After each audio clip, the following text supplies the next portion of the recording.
All right, diving in, we're tackling some relationship drama today. Thanks to a listener, you guys are the best. We got a Reddit thread, juicy one.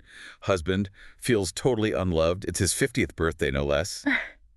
And he's like, I'm a good husband, I provide. It's interesting, right? Like that first line already kind of tells you something. What does good husband even mean? A lot of assumptions there. I know, right? And hold on, it gets better. He edits the post later, adds in that he went all out for her 50th, planned a whole trip. So there's layers here. What, like, first grabbed your attention? The feels, man, the emotion. He's drunk and hurting. Like that's in the post. This isn't just a little fight. This is deep. Yeah, no kidding. And then there's that bit about the wife, right? Therapy. Years ago, bad experience. She drew a picture, herself, alone, in a field. Therapist is like self-absorbed. Could that be like how she communicates? Or doesn't, I guess, in a marriage? Totally. Could be she has trouble like saying what she needs or feeling heard. Maybe that therapy thing, it's baggage. Expects to be judged, misunderstood. That impacts everything. So we got potentially a wife hurt, withdrawn. Husband feels like he's giving but not getting love back. Comment section, time to dive in. People had thoughts. One said individual therapy before couples counseling. What do you think? It's common advice. Makes sense, honestly. It's like renovating a house. Foundations are crumbling. You got to fix that first. Yeah. Individual therapy, you work on your own stuff. Self-awareness, coping. Then you tackle the relationship. Learn to swim before you jump in the deep end. Right. Another commenter pointed out the husband didn't say at first what he did for her birthday. Everyone's getting like half the story. Yeah. We all do that. See your side. Online advice, it's always limited, right? You're only getting a piece. Makes you wonder, is he so focused on what he isn't getting, he misses what she is giving? That whole love languages thing, comments were full of, maybe they're expressing love, but totally different ways. Boom. Exactly. He wants grand gestures. She's doing acts of service. They're speaking different languages. It's getting lost in translation, misunderstandings, unmet needs. All right, so we've got possible communication issues, some baggage maybe, love languages clashing. Right. As we like peel this back, what stands out to you? How much we can tell from just a little bit of info, right? Relationships are complex.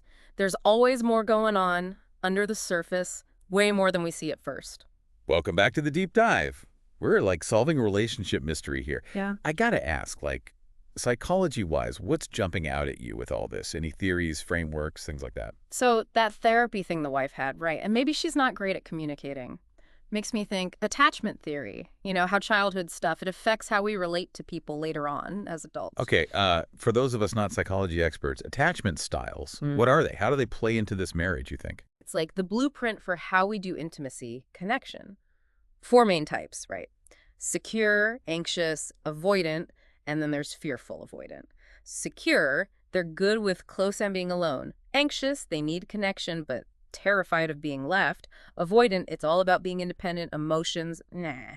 And fearful avoidant, they want closeness, but the fear of rejection, it's like a constant push and pull. All right, so based on what we know, these two, where do they maybe fit in? Husband, he needs those specific love things, right? Gets super hurt when he doesn't get them. Could be some anxious attachment there. Like any little sign his needs aren't met, it's huge to him. Feels neglected. And the wife. She shuts down. That therapy thing from before. Avoidant, maybe? Possibly, yeah. If people judged her in the past, didn't get her, makes sense to build walls up, protect yourself. Problem is, those walls, they block intimacy, too. So it's like she avoids getting hurt by avoiding being close, but that creates distance. Man, that's rough. It is, and that's why seeing these patterns, it's so important. Not about blaming, right? It's, okay, this is how we're wired, maybe. He needs to say what he needs, straight up. She needs to get better at expressing her feelings, even if it's scary. Makes me think of that commenter, right? Said the husband, he can only control himself, his communication, not change his wife. We can't make someone love us how we want, but we can say what we need, set boundaries, healthy ones. Exactly, taking care of our emotions. But also remembering our partner, their needs, their limits too. It's both. Okay, so attachment theory, that's one lens. But what else is going on here? That comment, good husband, right? Society, expectations, gender roles, do those play into this mess? 100%. We live in this world, men, they got to be strong, silent providers. Right. Women, emotional, caring, all that. Those old school roles, they're a lot of pressure. Messes with real connection. So maybe he thinks providing money equals good husband. But saying what he feels, that's not manly, so he struggles. And she's stuck with this idea she's got to be the emotional one, the only one. Could be, yeah.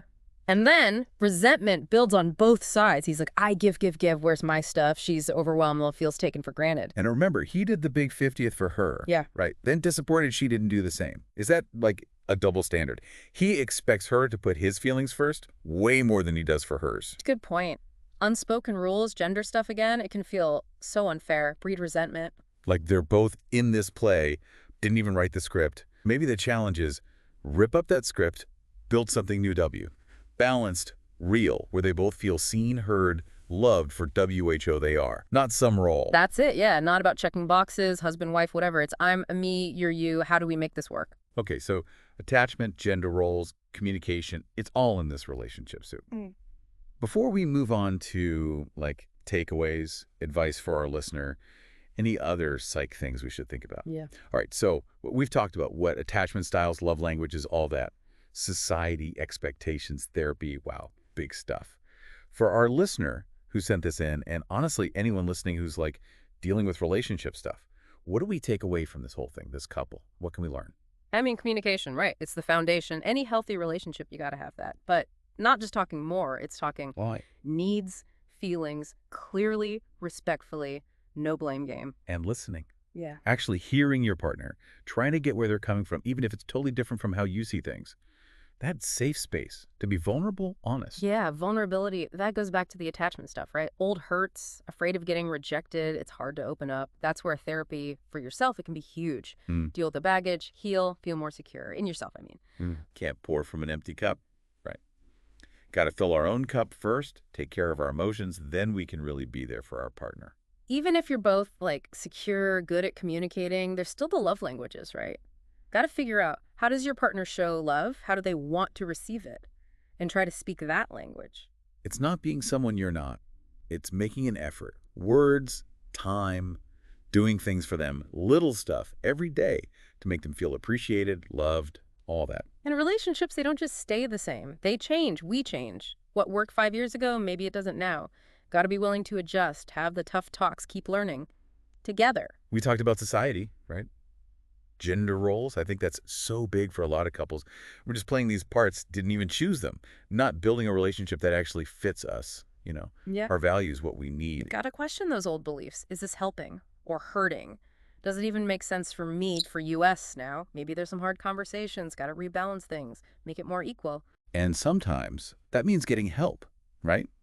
Couples therapy, no shame in that. It's actually like a good sign. You're committed. You've got someone neutral helping you talk it out, communicate better. Not about pointing fingers. It's, we're a team. How do we fix this? Okay, so one big thing I hope people take away from this whole deep dive. Relationships, they're hard work, but they can be amazing too. It's being vulnerable, being kind, being willing to learn by yourself and with your partner. I love that. And, nobody's perfect at this. We all mess up. But those moments when you're honest, you grow. That can bring you closer, really. This has been, wow, such a good talk. I always learned so much doing these. I hope everyone listening does too. Me too.